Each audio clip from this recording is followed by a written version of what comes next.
Presentamos entonces a continuación al doctor Parras Gómez, quien presenta el trabajo antirracismo y educación en el siglo XXI. ¿Es posible descolonizar la inteligencia artificial? Él es doctor y maestro en antropología social por la Escuela Nacional de Antropología e Historia en México y la Universidad Veracruzana, respectivamente. Es licenciado en comunicación social por la Universidad Autónoma Metropolitana, cofundador del colectivo transdisciplinario de investigaciones críticas, COTRIC, miembro del Sistema Nacional de Investigadores del CONACYT. Ha sido ganador del premio a la mejor tesis doctoral en Ciencias Sociales y Humanidades, otorgado por la Cátedra Jorge Alonso del CIESAS y la Universidad de Guadalajara, ponente en diversos foros nacionales e internacionales, autor del libro Poéticas de la Resistencia, Arte Zapatista, Estética y Decolonialidad, además de diversos artículos científicos y capítulos de libros. Su trabajo artístico, además, y fotográfico ha sido expuesto en México, Estados Unidos, Cuba, Colombia, Alemania, España, etc. En la actualidad realiza su investigación postdoctoral en el Instituto de Investigaciones en Educación de la Universidad Veracruzana. Trabaja temas relacionados a la dialéctica, arte-resistencia, la complejidad y la transdisciplinariedad, los movimientos sociales, el combate al racismo, la interculturalidad y la estética decolonial. Adelante con sus aportes, doctor Parres. Gracias. Muchísimas gracias, doctora. Pues saludarles, colegas, agradecer también este cambio un poco de último momento, saludar también a las organizadores del coloquio, que no es la primera vez que estamos por acá, y también me da mucho gusto compartir espacio con colegas que aprecio, admiro mucho, como mi maestra, la doctora Julieta Haidar, con la que tuvimos la oportunidad de estar ahí haciendo el doctorado. Y bueno, lo que les voy a presentar es una investigación, digamos, aún en ciernes, que trata sobre todo de explorar algunos de los ejes que ya he venido trabajando hace un tiempo, sobre todo en la relación entre el arte y la política, pero en este caso ahondando en algunos elementos que tienen que ver con los ejes de esta mesa, como puede ser también, por supuesto, la inteligencia artificial, la quinta revolución tecnológica, por supuesto, y algunos retos, ¿no?, que tenemos, sobre todo también en términos educativos, y que precisamente van en sintonía con lo que se expuso previamente, incluso desde la conferencia magistral, y también en sintonía con lo que mis colegas que me precedieron estaban, digamos, reflexionando en torno a, sobre todo, los retos, ¿no? También retos que tenemos y que, bueno, siento que aún estamos en un panorama un poco confuso, digamos, en términos sociales, ¿no? Porque, bueno, estas nuevas tecnologías, como bien apuntó mi colega que me precedió, los cambios son muy rápidos, ¿no? Y prácticamente instantáneos. Al mismo tiempo, pues creo que todavía no son medibles, ¿no? Mesurables los cambios tan fuertes que se van a tener en términos pues de bastantes niveles de realidad, diría Basarab Nicolescu, ¿no? No solo en lo social, no solo en lo material, sino incluso otras muchas dimensiones, ¿no? Entonces, bueno, acá pensar que como marco general, ¿no? Pues traer a colación, tomando en cuenta que esta es una mesa que también tiene que ver con la educación, pues los 7 saberes necesarios para la educación del futuro, que ya marcaba Edgar Morin, como puede ser las cegueras del conocimiento, ¿no? También los principios de un conocimiento pertinente, y creo que con estas nuevas tecnologías, pues ese conocimiento pertinente igual habrá que revalorizarse. La enseñanza de la condición humana, ¿no? Que precisamente con lo que se habla en torno al transhumanismo, ¿no? En torno a la biotecnología, a la bioética, pues el panorama también toma otros nuevos caminos, aún con incertidumbre, ¿no? Aún inciertos. Enseñar la identidad terrenal, ¿no? Que también toda esta quinta revolución tecnológica abre nuevos panoramas, ¿no? enfrentar la incertidumbre, que creo que es una de las cuestiones fundamentales también de estos tiempos, ¿no? En torno a los diferentes caminos que se pueden abrir con estas tecnologías, que si bien también coincido con el ponente anterior, que tampoco se puede pensar totalmente en términos positivos o totalmente en términos negativos, pues hay cuestiones que tienen que ver con la ética, ¿no? Que tienen que ver incluso con la producción de armas, ¿no? Que tienen que ver con la medicina, que sería bueno tomar en cuenta. La enseñanza de la comprensión, que como veremos un poco más adelante, con estas nuevas tecnologías también se abren panoramas en torno a lo que puede ser la posverdad o la verosimilitud o las fake news, porque también se usan mucho estas tecnologías en los medios masivos. Pues a veces son medios masivos de desinformación, ¿no? Por desfortuna, no siempre nos informan como debería de ser. Y sobre todo también la cuestión de la ética y del género humano, tomando en cuenta que, bueno, estos son como algunos de las directrices, ¿no? Que marcaría Edgar Morin y que están involucradas, por supuesto, en todo proceso social, pero que al mismo tiempo habría que ponerlas justo en el contexto de la educación y la inteligencia artificial y los panoramas que se abren, ¿no? Pensar que acá también lo que voy a presentar tiene algunas categorías, digamos, transversales, no intrínsecas, como puede ser la de la recursividad, por supuesto, pero también la de la dialogicidad. Y un poco acá lo que me interesa discutir es qué tanta injerencia tenemos o no para modificar estas nuevas tecnologías, no como gente, digamos, experta en programación o como gente que se dedica, digamos, a la parte más técnica, sino como usuarios, ¿no? Como usuarios de la vida cotidiana, incluso con tecnologías como puede ser ChatGPT, que ya se mencionó, pero otras más que también generan imágenes. Y un problema que creo que es fundamental, que es si estamos caminando, aunque sea de manera paulatina, hacia la autonomía tecnológica, ¿no? Que creo que eso sería una cuestión que se tendría que abordar y que puede llegar a ser preocupante por lo que implica, ¿no? También pensar que, bueno, todos estos procesos se dan en diferentes también niveles de realidad, como podría sostener Basarab Nicolescu, porque, bueno, está desde el nivel informático, pero también el nivel de comunicativo, ¿no? El nivel ideológico, el nivel material, por supuesto, pero también otros modelos u otros niveles de realidad que en la transmisión de la información no siempre son palpables, ¿no? A la vista, ¿no? O a otros sentidos. Y bueno, esto por supuesto enmarcarlo, como ya se había dicho, en lo que es el transhumanismo, pero también en lo que TJ Demos, desde el Centro de Ecologías Creativas en la Universidad de California, llamaría el antropoceno, ¿no? Es decir,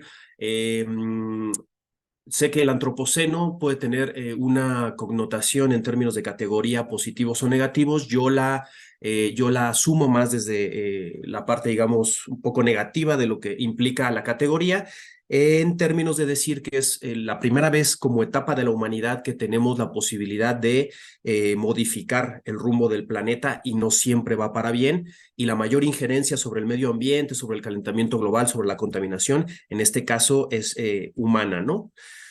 Bueno, para empezar así un poco más de lleno con el tema, hay cosas, ¿no? Por ejemplo, que no siempre se mencionan con la inteligencia artificial, que podría ser, por ejemplo, la inteligencia, la discriminación algorítmica, ¿no? Y deberíamos de preguntarnos cuáles son las brechas de desigualdad y sesgos estructurales que se crean con estas tecnologías, ¿no? Ya que no todas las personas generamos los mismos datos.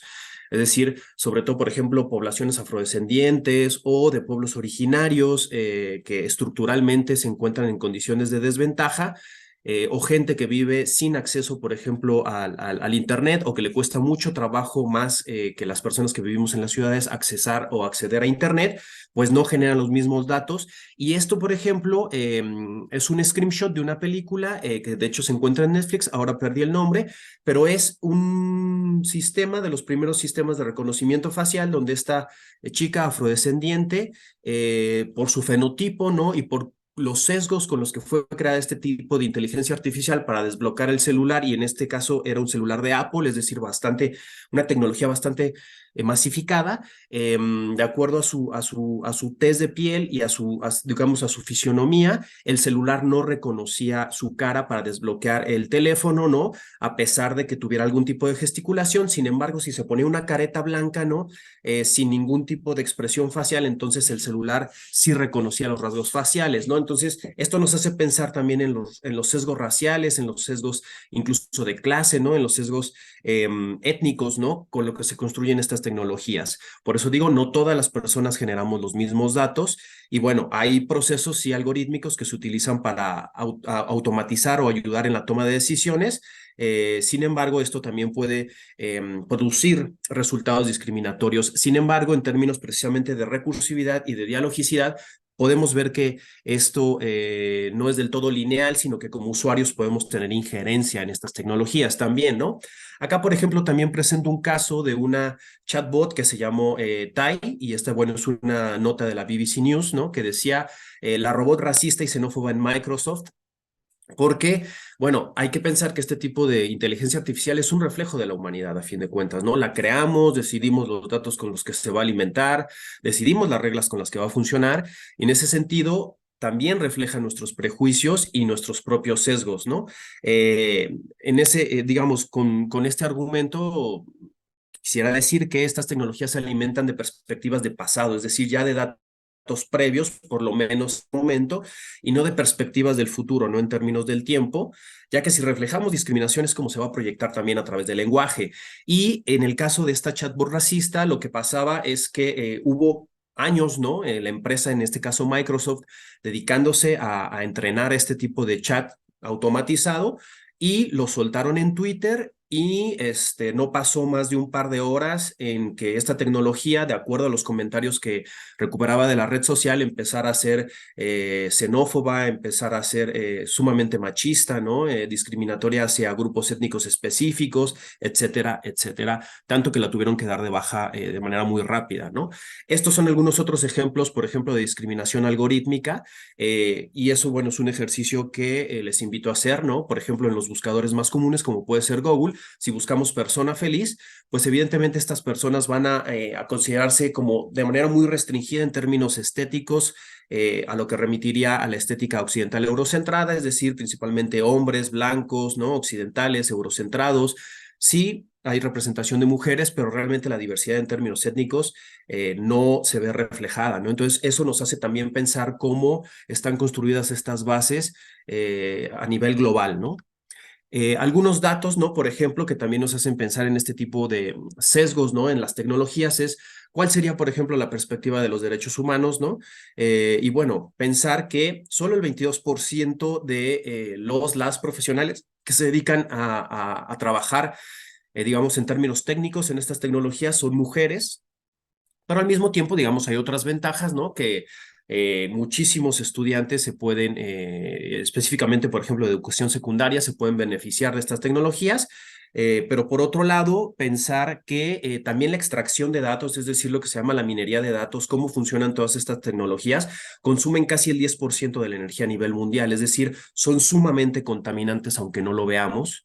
Y bueno, en términos económicos, pensar que las inteligencias artificiales, por lo menos en el año 2022, producían alrededor de 4 billones de dólares, y eso se plantea que sea de manera exponencial muy, muy grande, ¿no? Y para el caso de México, únicamente el 15% de las personas que trabajan con inteligencia artificial en términos técnicos son mujeres, ¿no? Esto, por supuesto, aumenta sesgos, ¿no? Como puede ser la división sexual del trabajo y la perpetuación también de otros roles, como pueden ser los roles de género, ¿no? En el marco regulatorio institucional, pensar que, bueno, sí, en 2021 desde la UNESCO se toma un acuerdo mundial sobre ética e inteligencia artificial, y precisamente en 2018, bueno, ya lo firma México, ¿no? Entonces, como para que pensemos un poco cómo está el panorama, porque en 2016 se empezó sobre todo con Japón y con Estados Unidos, y bueno, en ese sentido sí México ha estado liderando un poco las discusiones sobre ética e inteligencia artificial con todo lo que implica, pensando también en los procesos biológicos, en los procesos médicos, ¿no? En los procesos incluso de privacidad de la información, o incluso hasta en términos de otros factores que ponen en riesgo la vida, como estos autos automatizados, valga la redundancia, que pueden llegar a atropellar a una persona, y entonces ahí quién tiene la culpa, ¿no? Pensando también en términos, digamos, como de tecnologías, redes sociales, hay algunos colectivos, digamos, que se dedican a combatir este tipo de discriminación algorítmica, ¿no? Uno puede ser el barómetro de la xenofobia, que está específicamente en Colombia, y otro que es el racistómetro, donde se dedican a rastrear, digamos, estas expresiones xenófobas, racistas que producen las tecnologías en las redes sociales. Y bueno, ahora para entrar específicamente al caso de lo que es el arte y la inteligencia artificial, donde me interesa sobre todo poner en relevancia cómo se puede a veces expresar el racismo, pero cómo en términos de recursividad y dialogicidad como usuarios tenemos injerencia sobre estas nuevas tecnologías, pues presento este caso que es un caso práctico. Eh, y pensarlo en el caso del arte, que es lo que yo más trabajo en términos de la relación entre el arte y la política. Acá, por ejemplo, no solo están estas plataformas como el ChatGPT en el que le podemos meter texto, sino también hay otras que se pueden a partir de texto generar imágenes, como las plataformas que se llaman DALL-E, Midjourney o Stable Diffusion, y pongo yo entre comillas que nos permiten democratizar la imaginación, ¿no? Es como una provocación, por supuesto que no es como tal así, por medio de la tecnología. Y bueno, el punto es si vamos a dejar esta posibilidad a cargo de las máquinas, ¿no? Con todo lo complejo que puede resultar esto. Este es un screenshot, por ejemplo, de la plataforma con la que yo trabajé, donde se meten elementos de texto para crear imágenes. Esta específicamente es la plataforma de Midjourney. Y estos son los primeros resultados que yo obtuve con esta plataforma, pensando que a mí me interesa la relación entre el arte y la política a partir de movimientos armados, específicamente con una especificidad étnica como la que puede ser el alzamiento zapatista, en este caso de 1994, del 1 de enero en Chiapas. Sin embargo, cuando yo interactuaba con la plataforma y pedía que me arrojara resultados, ¿no? Sobre esta, digamos, guerrilla, ¿no? Con un corte étnico muy específico, pues vemos que no se reflejaba para nada lo que yo estaba buscando, porque encontré que precisamente existía este sesgo étnico, este sesgo racial y esta, digamos, de alguna manera, discriminación algorítmica, por lo menos en los primeros estadios de la base de datos que se consideraba como Midjourney, aunque como veremos podemos tener injerencia, ¿no? Podemos tener precisamente esa dialogicidad con las plataformas para minorar por lo menos en términos simbólicos, discursivos, pero también en términos de nutrir las bases de datos, este tipo de tecnologías. Esto fue, por ejemplo, ya unos primeros resultados un poco más depurados, donde ya, digamos, aparecen otro tipo de figuras, más humanoides, menos, digamos, futuristas, con elementos, digamos, un poco más cercanos, ¿no? A lo que yo intentaba representar. Y también, y esto fue ya, digamos, algunos de los resultados de aprendizaje de la misma plataforma a partir de yo estar alimentando estas bases de datos, corrigiendo ciertos sesgos raciales, ¿no? Corrigiendo, digamos, las especificidades también del lenguaje que yo utilizaba, ¿no? Hablando más de cuestiones sobre el territorio, de la defensa del territorio, alimentando, por ejemplo, a la plataforma con temas que tienen que ver con movimientos sociales, ¿no? Por defensa de la tierra y el territorio. Y bueno, estos fueron ya resultados, por lo menos en términos subjetivos para mí, mucho más satisfactorios, ¿no? Y bueno, estos son aún, por ejemplo, algunas otras de las mejoras del resultados, donde ya se ve, digamos, un poco más cercano a lo que se buscaba. Y bueno, se ve que se nutre también de otras geografías, incluso andinas, ¿no? De otras latitudes de Abya Yala, más Ok. allá de... ¿Sí? ¿Perdón? Ah, no, pensé que me hablaban. Bueno, y bueno, entonces esto lo que me permite decir es, aún no, o sea, como usuarios sí tenemos injerencia en estas tecnologías, entonces no hay por qué verlas, por supuesto, solo de manera negativa. Sin embargo, también nos enfrentamos a otros problemas, ¿no? Como puede ser el problema de la posverdad y de la verosimilitud. Estas fueron fotos creadas también con inteligencia artificial, o más bien no fotos, sino imágenes creadas con inteligencia artificial y que medios importantes de comunicación retomaron diciendo que habían apresado a Donald Trump cuando todo esto fue parte de estas tecnologías, ¿no? Incluso hay algunas, ¿no? Donde ya, pues este personaje, ¿no? Ya se encontraba incluso en un juicio, ¿no? Y otras incluso ya en la cárcel, ¿no?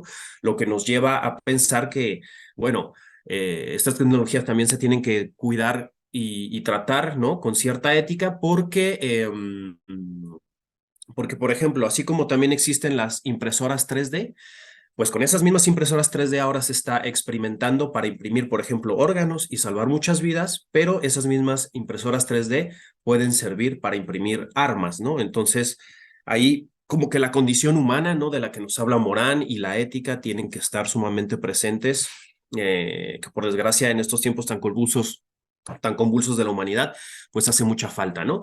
Y esto, bueno, también en términos metafóricos hablo de una especie de expansión de la imaginación, donde aquí vemos personajes históricos como puede ser Carlos Marx o puede ser el Che Guevara, ¿no? Puede ser Martin Luther King, ¿no? Y hasta el mismo Jesús, ¿no? Como si hubieran vivido en tiempos de las selfies, ¿no? De tomarse unas selfies con sus celulares. Entonces, bueno, esto nos permite también, digamos, crear imágenes en tiempos, espacios, ¿no? Que hay una disrupción del tiempo-espacio, ¿no? Hay incluso la creación de nuevos cronotopos, ¿no? Diría Bakhtin, ¿no? También con la teoría del tiempo y el espacio que nos ha enseñado la doctora Haidar, donde, bueno, la imaginación se reformula, ¿no? Hay también como panoramas creativos que se abren de manera muy interesante. Y bueno, acá también algunas, por supuesto, el humor, ¿no? La jocosidad no puede faltar. Estos son también algunas reinterpretaciones, ¿no? Del Papa Francisco, ¿no? Retomando como elementos incluso de la cultura pop o de la cultura de masas más contemporánea con este hit que ha tenido el movimiento hip hop, ¿no? Y en específicamente el rap de manera contemporánea. Y bueno, estas son algunas representaciones del Papa,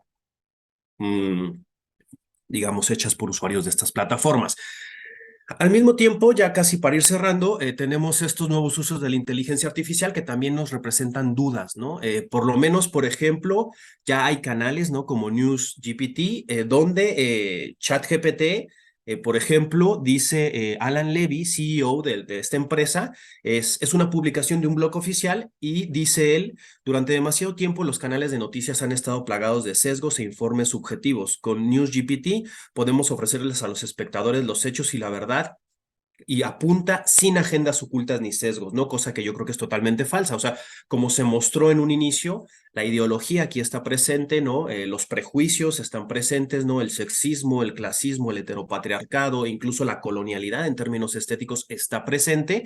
Y esto para nada representa objetividad, ¿no? Porque son todavía tecnologías, por supuesto, que se nutren de lo humano, aunque también podemos ver que pueden tender hacia la automatización e incluso hacia la autonomía, lo que, bueno, presenta panoramas también complejos, ¿no? Y por otro lado, también la generación de nuevos trabajos como este del centro, que son estos prompt engineers, ¿no? Que son ingenieros que se dedican, por así decirlo, que se dedican específicamente a crear estos prompts, que son estos enunciados para interactuar con las herramientas de inteligencia artificial y que nos generen cada vez resultados más cercanos a lo que buscamos, ya sea desde crear una presentación para una ponencia en un coloquio, crear nuestra agenda, nuestra dieta, nuestros ejercicios, acomodar nuestra agenda, preparar clases, etcétera, etcétera, etcétera. Y bueno, hay personas que se especializan ahora en este lenguaje.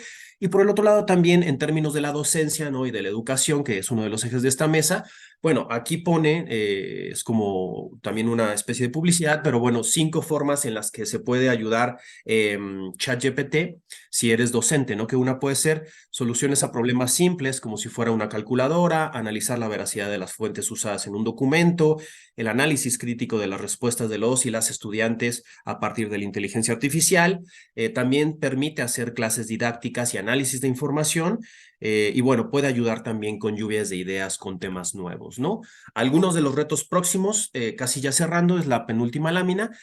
Bueno, por ejemplo, Elon Musk tiene la intención de hacer un chatbot, es decir, uno de estos especies de chat GPT, menos woke, es decir, con menos prejuicios, menos restricciones, menos sensibilidades políticas, raciales y sexuales, lo que también puede fomentar muchísimos discursos de odio. Y por otro lado, también lo que puede ser pensando en el transhumanismo, pero también en términos materiales, en lo que esto puede representar en términos de la pérdida del trabajo. Tang Yu, ¿no? Ella es una como lo dice la nota, la flamante directora con ventajas evidentes de una compañía, ¿no? Una compañía, digamos, entre comillas, normal, ¿no? Una compañía como las que se conocen todavía en este mundo material. Sin embargo, es la directora de una compañía que no duerme, que no toma vacaciones, que no se queja y su sueldo en cualquier moneda es cero, ¿no? Entonces, esto en términos de la sustitución de los trabajos también tendríamos que ver qué va a implicar. Y por otro lado, los editores de la revista Nature, ¿no? Que es una de las más famosas, que hablan de que la transferencia y la confiabilidad en la que se basa el proceso de generación del conocimiento en última instancia de la investigación se debe transparentar en nuestros métodos cuando escribimos, ¿no? Cuando hacemos algún tipo de artículo, cuando también incluso damos clases. Y por otro lado, cierro con esta lámina, que es una entrevista con nadie, como le llamaron en el periódico Aquí La Jornada, que preguntaba directamente a la inteligencia artificial. ¿Deben los humanos temer a la inteligencia artificial? Y la inteligencia artificial contestó: en términos generales, los humanos no deben de temer a la inteligencia artificial en sí misma, sino a su mal uso o su falta de ética en el desarrollo y aplicación. Es importante tener en cuenta que es solo una herramienta. Si se utiliza de manera responsable y ética, puede ayudar a resolver muchos problemas y mejorar nuestras vidas. Sin embargo, si la inteligencia artificial se utiliza de manera irresponsable o se diseña con sesgos o propósitos malintencionados, puede causar daño. Por ejemplo, se ha utilizado para difundir información falsa y propaganda en las redes sociales, y también existe el riesgo de que se use para crear armas autónomas que puedan causar daño sin la intervención humana. Por tanto, en lugar de temer a la IA, debemos tomar medidas para asegurarnos de que se utilice de manera ética y responsable. Esto incluye la transparencia en el diseño y su uso, la eliminación de los sesgos en los algoritmos y la regulación adecuada de la inteligencia artificial en sectores críticos como la salud, la seguridad, la privacidad de datos, etcétera.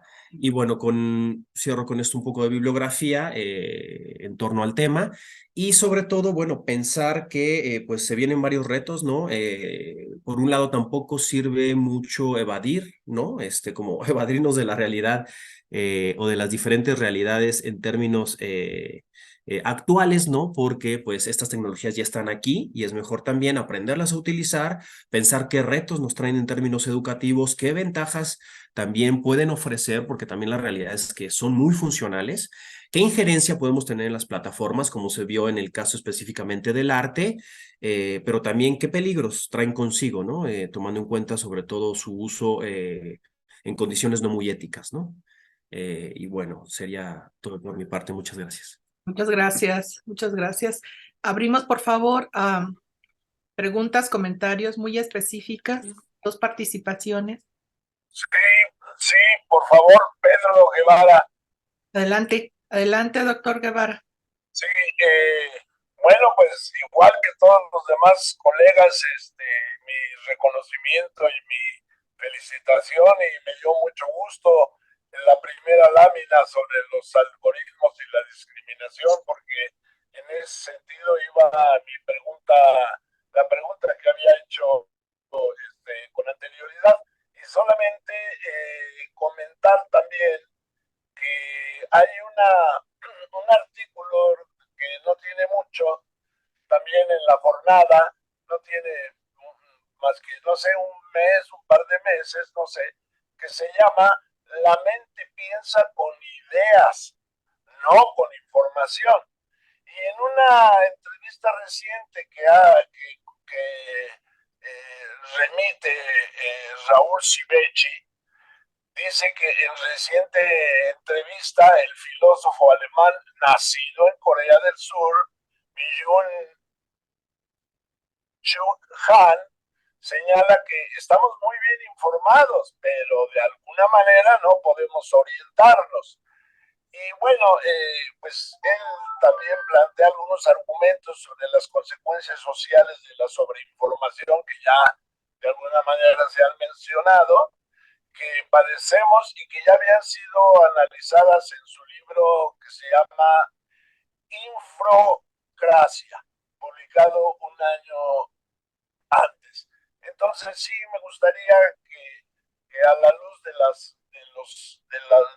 la ponencia tan perfectamente llevada, pues pudiera comentar sobre esta idea de que la mente no funciona la mente no piensa, la mente piensa con ideas, no con información. Gracias, doctor. No sé cuál es la dinámica. ¿Contesto Sí, adelante, adelante, doctor. Gracias, Sí. doctora. Bueno, sí, evidentemente es uno de los problemas que se tiene que tratar. Muchas gracias por el comentario, creo que es bastante pertinente. Y acá creo que un poco también de lo que intenté hablar de manera transversal en la ponencia es el problema de la autonomía de las máquinas, porque sí se va caminando de manera paulatina hacia eso. Y evidentemente coincido con que la mente piensa como a partir de la construcción de ideas y no precisamente con información.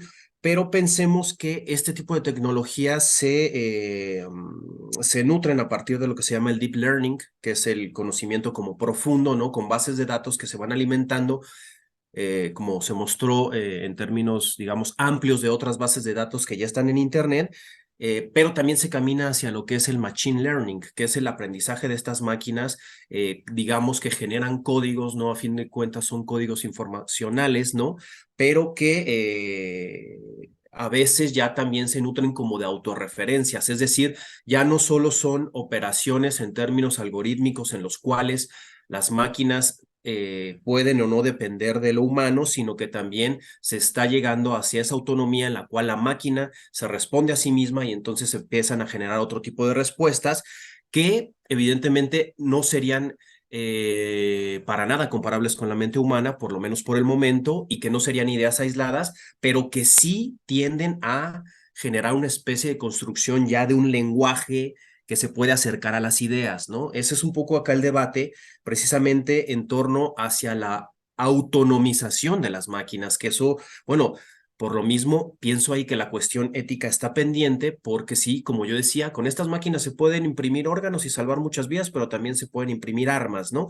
E incluso se ha jugado, ¿no? En términos ficcionales con estas tecnologías específicamente, como puede ser el ChatGPT, donde se les dice, bueno, tú puedes crear un arma de destrucción masiva en términos de la erradicación, digamos, total de la humanidad. Y la máquina contesta, no, no puedo porque yo tengo como un código ético. Ok, adelante, doctor. Gracias, muchas gracias. Buenas. Saludos desde Bolivia. Em, Dos cosas muy concretas. Aquí en Bolivia